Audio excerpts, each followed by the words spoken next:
Hello, welcome to the Motorsport Review. I am your host, Perry Brown, and I am delighted to say joining me once again is Keith, but this time slightly differently. Yes, you'll notice the background, perhaps slightly different. Keith, how are you? And tell us where you are.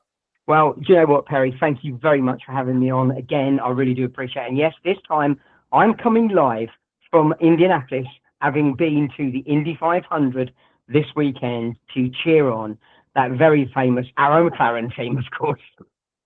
Yes, if anyone's in any doubt and couldn't see the hats in the background, then yes, cheering on for McLaren. And we've all been following online and seeing what's going on with you. I'll share all the links to that, and really just obviously want to check in like how it was going over to Indianapolis. I'm sure you got some people to thank that helped you along the way. We've all been sharing and following your Instagram stories. So, I mean, I'm going to stop talking now because it's not my trip. I want to hand over to you and you tell us, you talk us through it.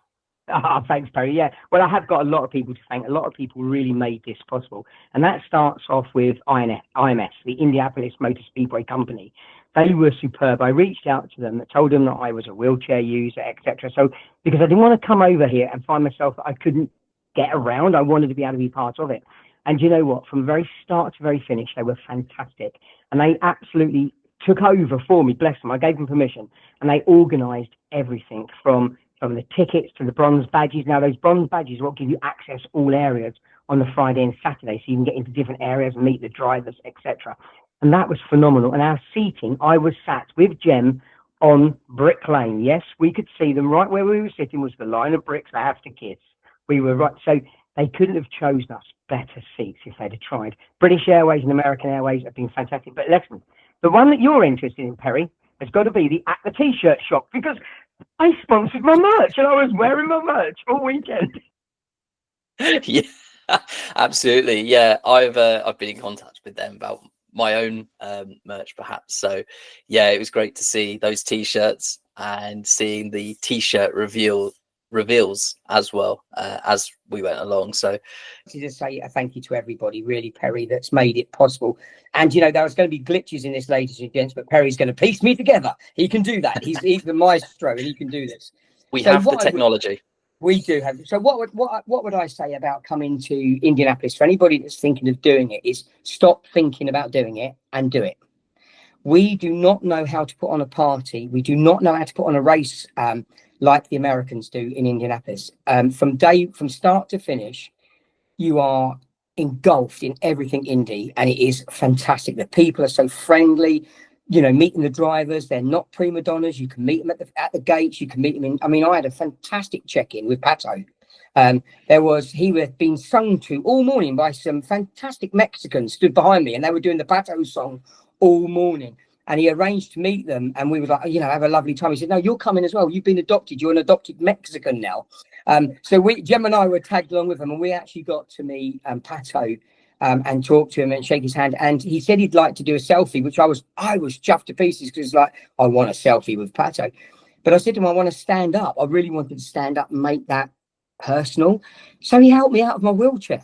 He actually stopped what he was doing and helped me to stand up. And then he handed my phone, so it wasn't a selfie, to one of his team and said, "Take these photos." I mean, come on. I mean, would we have got that at a Formula One meeting? I don't think so. I really don't. So yes, we did that, and then I met Pato's granddad. I was introduced to Pato's granddad, and I met his granddad. Now I know that we could do this for hours, but what you really want to know is, what was the race like? Well, do you know what, guys? You see them going around in the hot laps. They're getting faster and faster. The green flag comes down. They go into freeze, and bang, in they go straight away. Well, we didn't quite get there, because Scott McLaughlin realised that the grass and the wall looked a lot happier, and so he decided to take them out. So that put a slight change onto the start, and then everybody potentially was out of starting positions, which meant some of the really good top drivers were pushed back very, very quickly, because it all went kind of pear-shaped. So those top drivers that were in the top spots were really struggling with the routine to get back in, because everybody was out of position for a while due to the crashes that we had. And then it started off and we were going, and the noise is phenomenal, and the crowd, 300,000 people scream when it goes green, and you can hear that all the way around the circuit. It is unbelievable. The atmosphere is electric. The cars are so fast as they're coming past you, and it doesn't matter who. What is the really great thing, it doesn't matter who you are cheering for. It doesn't matter if you're a Pato fan or a Palou fan. It doesn't matter if you're a Newgarden fan, or if you like Kyle Larson fan. It doesn't matter. People are talking to you about your team and how it's going and what they'd like. So there's not a lot of that biasness around the track. There's a little bit of, you get a little bit of a stick given to you, and it's a bit playful, but actually it's really good fun. And it's just an atmosphere that I can't replicate by telling you all about it. But from my perspective that isn't accessible, that needs that extra help, to be put on the start and finish line on a raised platform where no one can stand up in front of us because they were below us. They lifted the platform enough. So if people were stopping at the fence to try and have a look, they didn't obscure our view. And if they stood up where we were, their marshals were very quickly, could you please sit down? These guys can't see. So we had an uninterrupted view. It was, Perry, it really was an uninterrupted view of the whole 500, miles. So how quickly did it go? Yeah, because a lot of people say, oh, but that's boring. 500 miles, 300 laps of the circuit.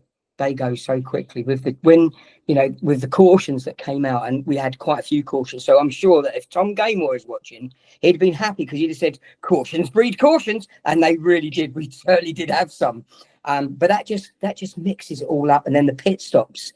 Unlike F1 pit stops, you're seeing people jump over the wall. They're refueling the cars, and of course, we did see quite a few mini blips, didn't we? Because I'm sorry, my thumb was in the screen then. Because one of the drivers came in hot and fast, and because the track was cold, they were all complaining that their brakes weren't really working very well.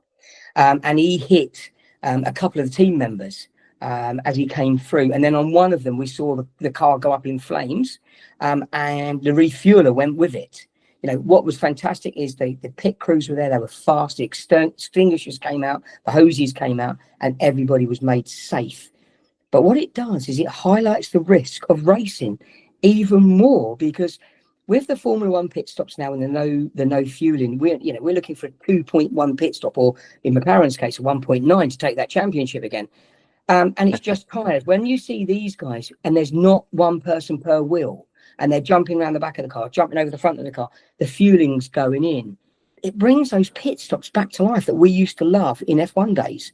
And to see that working and the speed they go, and even the fact he got run over, he was still pushing the car with his arms and his legs, trying to get it lined up properly. The fact that he'd just been squashed, bless him, and then he got taken off in a stretcher, but he didn't stop his job. He carried on going because that's what was required of him, in a team. So it's real grassroots level racing again, Perry. It's kind of going back to those old traditions, and you really feel part of that. Tradition is such a huge part of the Indy 500, isn't it? It's pomp and circumstance, but they put on a parade and a party like no one else. Wow, the driver parade on the Saturday afternoon. Talk about the carnival comes to town. They take over downtown Indianapolis and they put seats out and viewing areas. Every driver comes past. They've got marching bands. They've got the military. Do you know what? What they're saying is, we're here. This is Indy 500. This is the home of Indy 500. And we're going to make a spectacle of that. And then it's replicated again almost on Sunday. But being a veteran myself and being ex-military, the way that they treat their veterans and the way that everybody has to be stood up for them, and they sing the national anthem, and you can feel the pride in the stadium, when they're singing the national anthem, and when they're military, they all stand up and then they start thanking all their military and all the veterans. It just put my hairs on the back of my neck, stood up, my hairs on my arms and stuff. It was very, very emotional. I'm going to say it was emotional. I can imagine, easily. Not a veteran myself, but I mean, we watch Formula One, we watch Silverstone, and they have the RAF fly over, and that's just a part of it. But as I say, Indy 500 is really center stage. They really want to put it on as memorial. It's not just the racing, it's everything else that comes with it, and it is that heritage is such a big part. And they did something very unique this year, something they've never done before. On the warm-up laps, as they started going around the circuit, they were being chased and raced by Black Hawk helicopters, and they were coming around those corners low, fast, and noisy. But to actually watch helicopters racing Indy cars around the circuit was, where else in the world are you going to get helicopter racing with cars? It was phenomenal. Yeah, watching that, I was just like, this is it. This is the show right here. The noise, phenomenal. the noise of the cars, and then the thunder of these sort of the helicopter engines. It was just like, wow, I'm racing. I felt like a kid. Say that's hairs on the back of your neck stuff. I felt like a kid in a sweet shop. Trust me, I really did. Yeah. So, I mean, the race itself. Very quickly do like a few seconds review, I guess, because I want to hear more about like your experiences of it. But just to cover it, well, so the race itself. Sorry, go on, Perry. I was just gonna say it felt like 100 laps of let's just get through, survive, and then boom, it just went, and it was suddenly 70 laps of we need to push, and it just exploded into life suddenly. You've nailed it. The first sort of like half of the race, people were in survival mode. Drivers were out of place. The pit stops were out of place. Nothing was in sync, and it was caution after caution. And then that second half, you're absolutely right. It was boom, we're racing, and we mean it now. And off they went, and you could watch them chasing each other down. Some of the overtakes were absolutely amazing, and absolutely crazy in some respects as well. It wasn't the results that we all wanted, if I'm going to be totally honest, certainly being an Arrow McLaren fan, but we do know that today Pato has actually picked up third place after some scrutineering. Yes, so Pato was in third. And he did an interview himself and actually said that the race, the first part of the race, felt very disjointed. The restarts, because they had rookies and people that have never raced at IMS before, they were in the mix. And so everything, they said it was very, very hard work. But the actual race definitely came alive the second half. And that's when you really understand that this racing oval racing is so different to a road race. Once that foot is planted, they come out of the pits. They're changing up. You can hear them squeal out of the pits. They are racing to the line so they don't get left behind a lap, but they need to get out fast. And then you almost watch them plant that foot to the floor, and that is it. And then watching their fast hands as they're putting in the tweaks of the car, changing the towing. They're doing over 300, almost 250 miles an hour. I was going to say 300, I'm going to exaggerate, but it felt like that when they were coming past you. But they're a couple of 100 miles an hour. They're playing with the car setup on certain corners to get the most out of it. And I think that's where it comes to life when in that second half, when you could see those adjustments were having a massive impact on the cars. And we stopped having the cautions and we just went full-blooded, let's go racing mode. And it was phenomenal. It was fantastic. You're watching your car, you're thinking, why are they changing? And I know that the pit screens for some of you guys were changing, and you're going, why are they moving? Because they had cars out of position. They had cars in front of the leaders that were still on the lead lap at their tail, and they were going to be back markered, but they wouldn't get out of the way. They don't have to get out of the way in Indy. They're allowed to race. Open flags. Carry on. Open flags. And do you know what? It was just crazy, but a good crazy. It made it fantastic. And it just made it great fun to watch and enjoy. And it is, it's definitely a spectacle, and one that I would say to anybody, if they're thinking of doing it, please stop thinking about it. Do it. Yes, you could have gone to Monaco and you would have seen the same results that you would have seen Saturday. And, we're not going to be political. Or you could go to Indianapolis for a lot less pennies. And do you know what? The circus comes to town. But we met so many people. We met Kyle Larson, great fella, lovely. We met Tony, the boss man. He signed a caps, was having a chat with us. Fantastic. Mario Andretti, let me just do some name dropping. Mario Andretti was sharing the same hotel as me. He must have known I was coming here, so he booked up to be with me. Do you know what? We met him in the coffee room, having a chat. Him and Gemma were doing selfies, and we were chatting with Mario. And they're down to earth. They don't put themselves up above each other as team leaders and team principals. They're down to earth. And If they had a pen in their hand and they weren't rushing, they'd stop and chat. If they got a pen in their hand, it was a really good signal that they would sign autographs, sign caps, and they would stop and chat. It's kind of like the magic wand. If they've got a pen, you can go to them. And some of the top bosses were like, yeah, come on, let's have a chat. Let's talk cars. And isn't that what petrol heads want to do? They want to get as close as they can. We couldn't have got any closer to Pato's garage, the proper garage, and we was in there, looking at the side pods, looking at. Come on, it was. Where'd you get that in this world? It was, yeah. They don't need IMS. Do not need me as a salesman, but I'd like the job.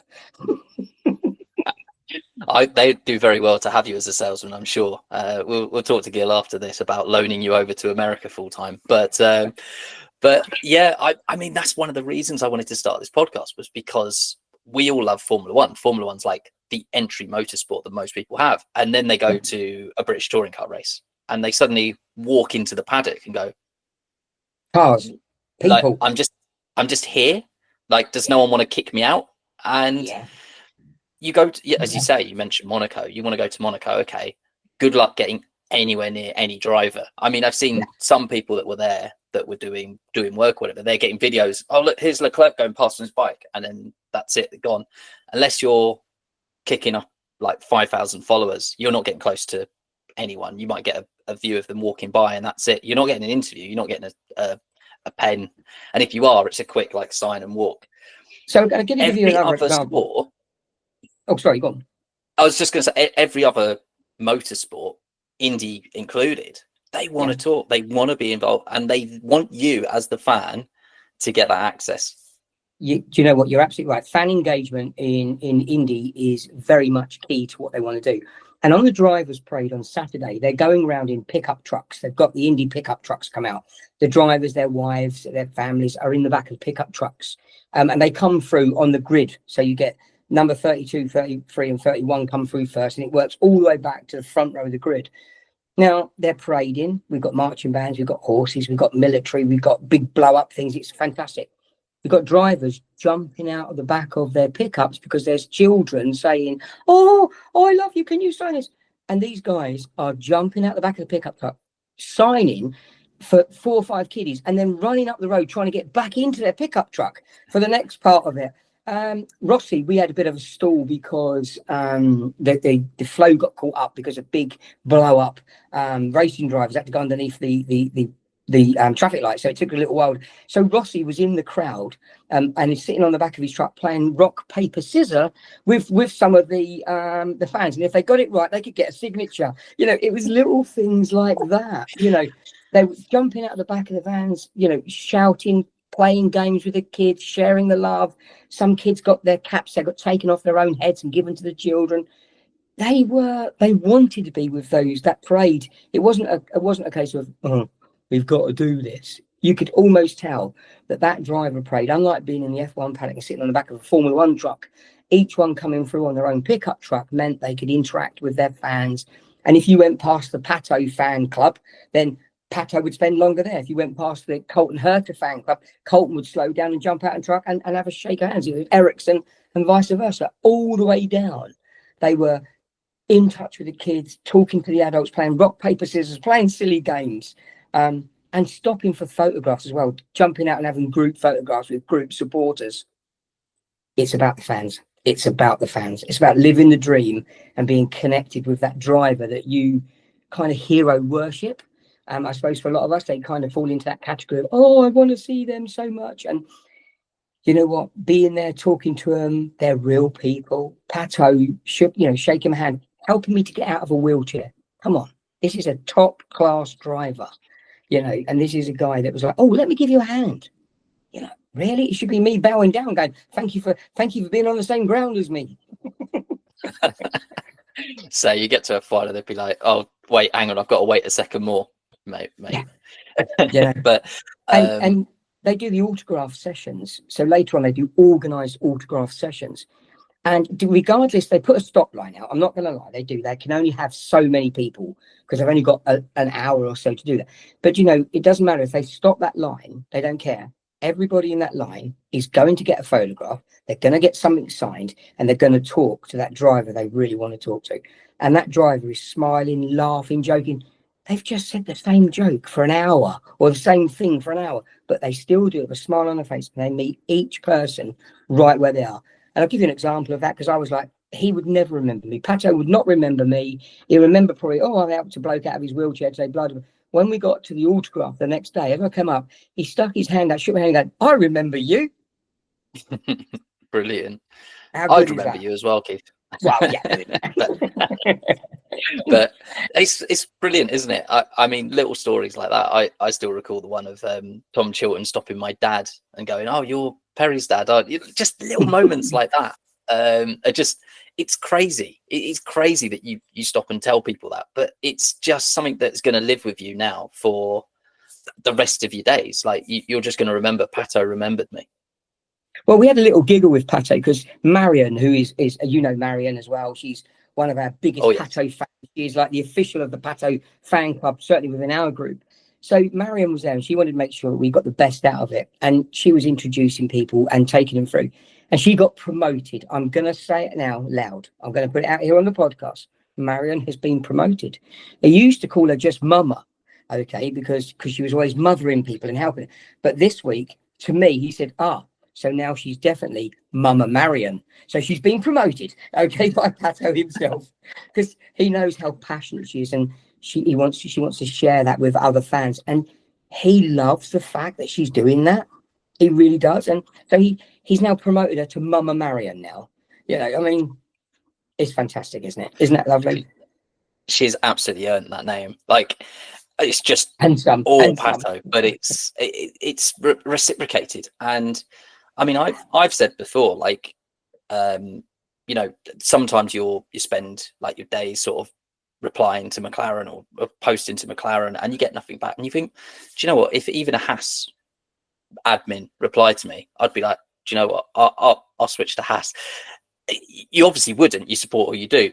But if a driver responded to you in the way that a driver has responded to Marion and reflected that, then that just it's just second to none, isn't it? And you're going to reciprocate that, and it just builds and builds and builds, and that's where you get to the point where you are passionate about that person because they are passionate about you as a fan, and they reciprocate the fandom straight back at the fans. Well, Arrow McLaren themselves have been fantastic at reaching out this weekend. I was impromptu interviewed. They came up and went, "Oh, we want to interview you." I was like, "Oh, okay," through the fence, And I thought, that was fantastic, because they they're in America. I've come from the UK, but they'd clocked that I was there. And then the next day they asked me, would I do a quick photograph? And I was like, yeah, fine. Now, very often you don't hear or see any of this. The very next morning, I got a message. Hi, Keith, Arrow McLaren. Thought we'd send you a copy of the photograph that we wanted to use, and we put it out over Indy. A message direct saying we thought we'd share this photograph. This is one we've used. We thought it was fantastic. I mean, come on. They're talking direct to us. This is, and you get all excited because you've had an email from Arrow McLaren talking to you, going, "Hi, Keith." Yeah. Silly little things. I mean, I've been fortunate myself to have that with the Formula E McLaren team. And as you say, you get the email and you go, "No, I think they've got this wrong. Like this has gone to the wrong person." And they're like, "Yeah, we want to talk to you." And you're like, "Why? What? Me? Yeah." What? And do you know what? Saying that, Perry, keeping on that theme, with the podcast, we never know who these podcasts are going to reach. We don't know sometimes the people that are viewing them. And I know that people, we all know that Keith sort of plagiarizes everything and plasters everything all over social media because everything about the team is going out. And you never quite know who you're following. Well, I'm not going to exaggerate. And Gemma and the others were there with me. I had people coming up to me and going, "Oh, you're Keith, I follow you." And I'm like, "Oh, okay." And we didn't have a clue who they were, bless them. And we had to ask them in the end, "Am I following you back?" "No." "Oh, well, if you give me your username, I'll follow you back from now on." And we had people coming up and shaking our hands, taking photographs, going, "Oh, I follow you. I love what you do." So, and they're Americans, not Brits. So we don't know how far and wide this contact that we make when we're passionate about our team goes. So, yeah. So keep the podcast going, keep the people happy, because you are reaching people, but you don't know where they are.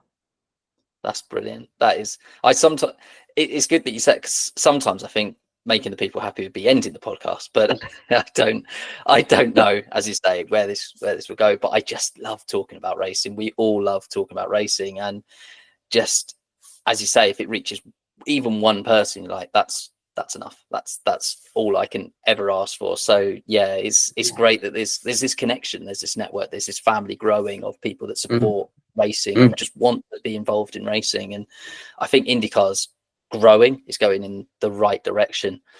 Definitely, especially with European followers. It's huge. It is huge.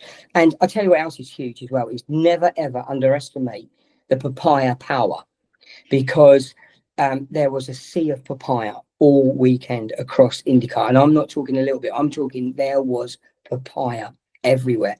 And they do follow one another on Facebook, on X, on Instagram. There are people following people just because we talk papaya, we share papaya.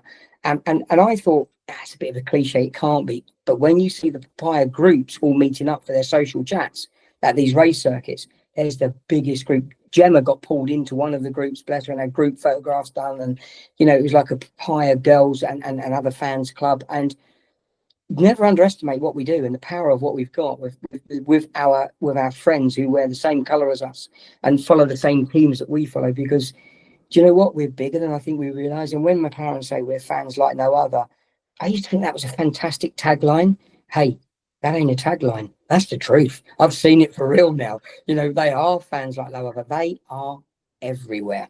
Every color of papaya, every shade of papaya, every combination of use, we saw it all. We really did. And it's the biggest merch sellers over there.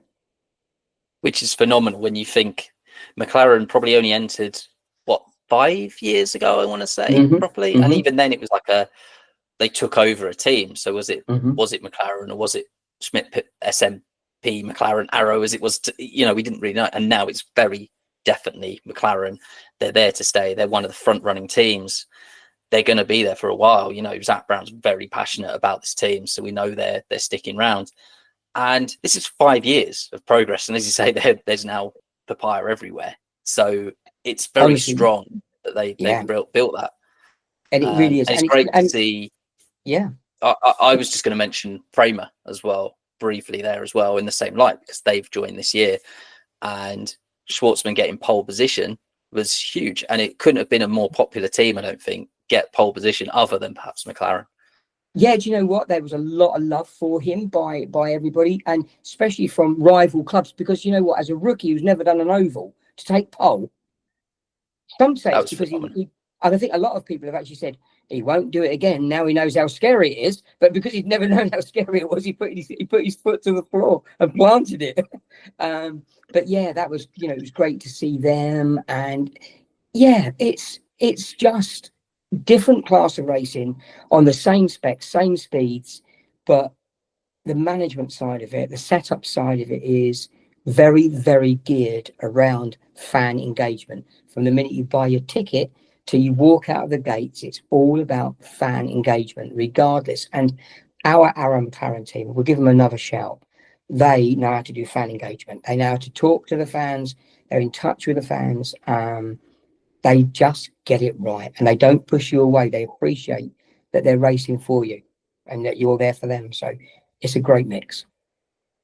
Excellent. That's a beautiful way to end. I'm going to let you get on. Unfortunately, we didn't discuss the Oscar Mayer weenie race.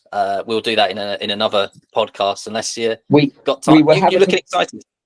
We will have a whole wiener, workshop, all done. Trust me, because in England, as you know, in the Europeans, when they say they're wiener racing, that has a whole different ball game, a whole different connotation. And I was like, you're going to race what? Sorry? And then remembered, oh, it's hot dogs. It was great fun. It was a giggle, but that's no spoilers. We'll bring that one live. Yeah, it was fantastic. Do you know what? I saw that they were doing the race and I thought, this is like Formula Bakers or something. But it was so funny. The drivers had their own driver parade, and they were getting hailed. People were like, we're not worthy when they were coming past us. It was done tongue in cheek, but I don't think it's going anywhere.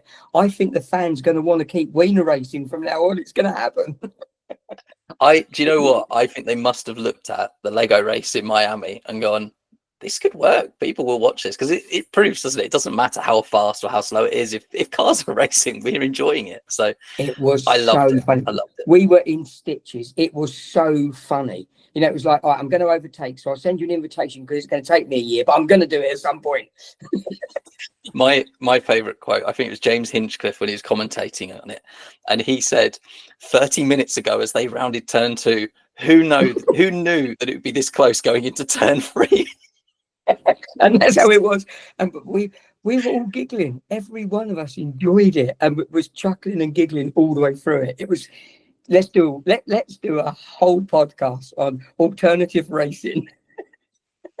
Yeah, there it is. And we'll find some more, I'm sure. Le Mans need to kick it up to do something different. But as I said, I don't want to intrude anymore on your time. But just to close and say, like, I'm disappointed in myself, and I'll explain why. 10 years ago, if you'd said to me, you're watching the Indy 500, I would have said, the what? No interest, barely any interest. And I knew that I should, but I was like, oval racing, it just isn't for me. 5 years ago, I'd started to watch because Fernando Alonso did it, but I was still, you know, it's the Indy 500, but I'm more interested in Monaco. This year, and probably for the last couple of years, I am far more interested on that Sunday with the Indy 500 than I am for Monaco. Monaco was like the build up to the Indy 500. So I'm so disappointed in myself for getting it so wrong for so long, and for not getting it, and for not telling myself to watch Indy 500. So I will say, and you're going to back this up, that if you're thinking about watching Indy 500, just do it. Just get involved and get on board, because you're missing a treat by not watching it. You are absolutely missing a treat. It's as electric live as it is believe it or not, it's just as good live as it is on the TV. The TV you can get still really pulled in. They couldn't get any more fans in there, so it must be good when you've got over 300,000 members packed in a stadium that is a big oval. So much so that the police shut off roads. They take hours and hours to get out of that circuit. How do you get 300,000 people out of a circuit quickly? You don't. But that just shows you how passionate people are over here about Indy racing, oval racing, and close racing, where you can meet your teams. You can be there. You can meet your drivers. You can meet those people and say, "Oh yeah, I've met him every race this season." Can't get that. Can't get that in Formula One. No, you can't. Yeah, it's an Indiana takeover. It really is. And as I said to Tom last week, when they say the month of May, they really mean the month of May. It isn't just it is the month of stretched May. out. It's such a huge thing. And as I say, let's get you that seat, because at that job at IMS, because I'm sold. Yeah. I really want to go next year to the Indy 500. So you've sold one ticket.